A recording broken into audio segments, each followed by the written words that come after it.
വയനാട് ഉരുൾപൊട്ടലിൽ മരണം 276 100ലധികം പേരെക്കുറിച്ച് ഇപ്പോഴും വിവരമില്ല. കല്ലുകളും ചെളിയും നിറഞ്ഞ വീടുകളിൽ ഇപ്പോഴും നിരവധി പേരാണ് കുടുങ്ങിക്കിടക്കുന്നത്. മരണസംഖ്യ ഇനിയും ഉയരും. യന്ത്രസഹായത്തോടെയാണ് മൂന്നാം ദിവസത്തെ തെരച്ചിൽ പുരോഗമിക്കുക. 15 മണ്ണുമാന്തി യന്ത്രങ്ങൾ രാത്രിയോടെ മുണ്ടക്കൈയിലെത്തിച്ചു. തകർന്ന വീടുകൾ ഉയർത്തി ആളുകൾ ഉണ്ടോ എന്ന് പരിശോധിക്കും. ചാലിയാറിലും തെരച്ചിൽ പുനരാരംഭിച്ചിട്ടുണ്ട്. മുണ്ടക്കൈയിലെ സൈന്യം നിർമ്മിക്കുന്ന ബെയിലി പാലത്തിന്റെ നിർമ്മാണം അത് അവസാന ഘട്ടത്തിലാണ്.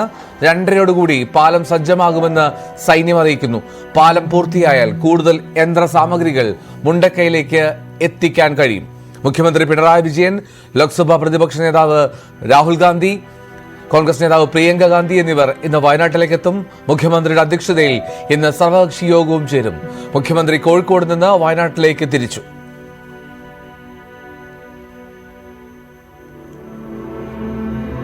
നിർണായകമായിട്ടുള്ള രക്ഷാപ്രവർത്തനത്തിന്റെ മണിക്കൂറുകളാണ് ഇനി നമുക്ക് മുന്നിലുള്ളത്. ഏറ്റവും പ്രധാനം ഇനി ഹിറ്റാച്ചിയും മണ്ണുമാന്തിയും ഉൾപ്പെടെയുള്ള യന്ത്ര സാമഗ്രികൾ കൊണ്ടുള്ള തെരച്ചിൽ, ആഴത്തിലുള്ള പരിശോധന വേണം. അതാണ് ഏറ്റവും പ്രധാനം. രാവിലെ വയനാട് ജില്ലാ കളക്ടർ സൂചിപ്പിച്ചതുപോലെ നമ്മൾ ഉപരിതലത്തിലുള്ള പരിശോധനകൾ ഏറെക്കുറെ പൂർണ്ണമായിട്ടും എല്ലായിടങ്ങളിലും എത്തി പരിശോധന നടത്താൻ കഴിഞ്ഞു. പക്ഷേ അതിനുമപ്പുറം ആഴങ്ങളിലേക്കാണ് ഇനി നമ്മുടെ കരങ്ങളെത്തേണ്ടത്. അതിന് മനുഷ്യനും സാധ്യമായതിനുമപ്പുറമുള്ള യന്ത്രസഹായം ആവശ്യമാണ്. അതിനായിട്ടുള്ള പാലം നിർമ്മാണം പുരോഗമിക്കുകയുമാണ്. ബെയിലി പാലം ആ നിർമ്മാണം അത് അവസാന ഘട്ടത്തിലേക്ക് എത്തുന്നു. കൂടുതൽ യന്ത്രങ്ങൾ അത് മറുകരയിലേക്ക് മുണ്ടക്കൈയിലേക്ക് എത്തിക്കാനുള്ള ഏക പോംവഴി ഈ ബെയിലി പാലമാണ്. CV അനുമോദ് ചേരുന്നു വിവരങ്ങളുമായി. അനുമോദ്, നമുക്കിനി വേണ്ടത് മുണ്ടക്കൈ ഭാഗങ്ങളിലൊക്കെ വലിയ തോതിൽ ആ ചെളി നിറഞ്ഞു നിൽക്കുന്ന സാഹചര്യം നമ്മൾ കണ്ടിരുന്നു. ഇന്നലെ അനുമോദ് അവിടെ നിന്ന് നേരിട്ട് കാര്യങ്ങൾ വിശദീകരിച്ചതാണ്. ഈ യന്ത്രങ്ങളൊക്കെ എത്തിച്ച് ആഴത്തിലുള്ള ഒരു പരിശോധന അതാണ് ഏറ്റവും അനിവാര്യം. എപ്പോഴത്തേക്ക് അത് സാധ്യമാകുമായിരിക്കും?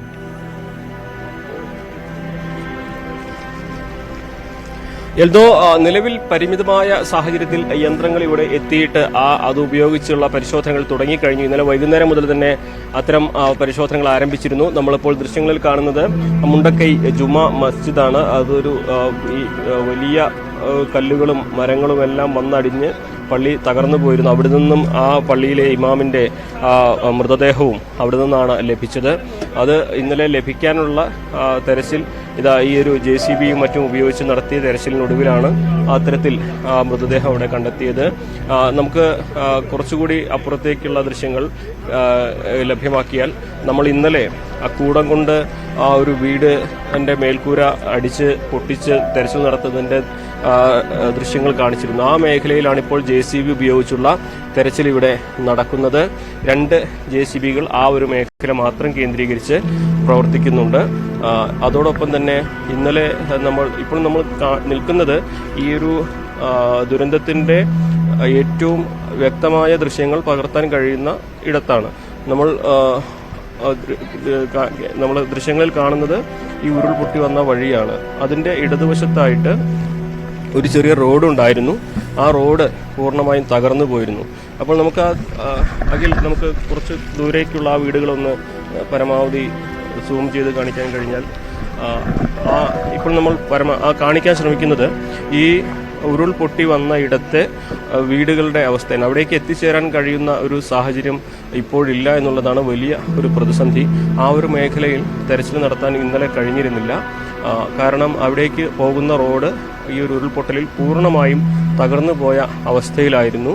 ഇന്ന് ആ മേഖലകളിലേക്ക് കൂടി കടന്നു ചെന്ന് അവിടെ പരിശോധനകൾ നടത്താനുള്ള ഉദ്യമമാണ് രക്ഷാപ്രവർത്തകരൊക്കെ തന്നെ നടത്തുന്നത്. ഇത് ഇന്നലത്തെ ഇരട്ടിയധികം രക്ഷാപ്രവർത്തകർ ഇന്ന് സൈന്യവും NDRFും അതേപോലെ സന്നദ്ധ പ്രവർത്തകരൊക്കെ ഇവിടേക്ക് എത്തിയിട്ടുണ്ട്.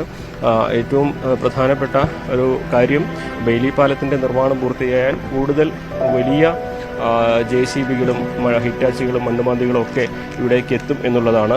ഇന്ന് നമ്മൾ രാവിലെ മുതൽ വിവിധ സന്നദ്ധ പ്രവർത്തകരോടും രക്ഷാപ്രവർത്തകരോടൊക്കെ സംസാരിക്കുമ്പോൾ അവരൊക്കെ പറയുന്നത്, കാണുന്ന പല പ്രദേശത്തും മനുഷ്യന്റെ ശരീരമുണ്ട് എന്ന തരത്തിൽ അല്ലെങ്കിൽ അവശിഷ്ടങ്ങളുടെ തരത്തിലുള്ള ഗന്ധമൊക്കെ പലയിടത്തും ലഭിക്കുന്നുണ്ട്. പക്ഷേ അവിടേക്കൊന്നും ഇറങ്ങാൻ പറ്റുന്ന അവസ്ഥയല്ല. കാരണം എത്ര അടി ആഴത്തിലാണ് മണ്ണ് അടിഞ്ഞിരിക്കുന്നതെന്ന് അറിയില്ല. അപ്പോൾ ഒരാൾക്ക് അധികം ആഴത്തിൽ മണ്ണടിഞ്ഞെടുത്തൊക്കെ രക്ഷാപ്രവർത്തകർക്ക് ഇറങ്ങിച്ചെന്ന് പരിശോധിക്കുക അസാധ്യമാണ്. അവിടെയാണ് ഈ യന്ത്രങ്ങളുടെ ആവശ്യം. സുരക്ഷിതമായി നിന്ന് JCBക്ക് മണ്ണ് മാറ്റി പരിശോധിക്കുവാൻ സാധിക്കും. അതിന് അത്തരത്തിലുള്ള യന്ത്രങ്ങൾ കൂടുതലായിട്ട് ഇവിടേക്ക് എത്തിച്ചേർന്നാൽ ഈ ഒരു തെരച്ചിൽ അതിൻ്റെ പ്രധാനപ്പെട്ട തലത്തിലേക്ക് കടക്കുകയുള്ളൂ. എന്തോ ഇതിൻ്റെ വലിയൊരു ആശങ്ക, നമ്മൾ ഈ പറയുന്ന കണക്കുകളൊക്കെ ഒരുപക്ഷെ യഥാർത്ഥത്തിൽ കാണാതായ ആളുകളുടെ കണക്കിൻ്റെ ചെറിയ ഒരു ശതമാനം മാത്രമായിരിക്കാം. ഇത് പെരുപ്പിച്ച് പറയുന്ന ഒരു വസ്തുതയായിട്ടല്ല, പക്ഷേ മറിച്ച് വസ്തുതകൾ നമ്മൾ ഈ ഒരു ഗ്രൗണ്ടിൽ നിന്ന് മനസ്സിലാക്കുന്ന ഒരു കാര്യമാണ്.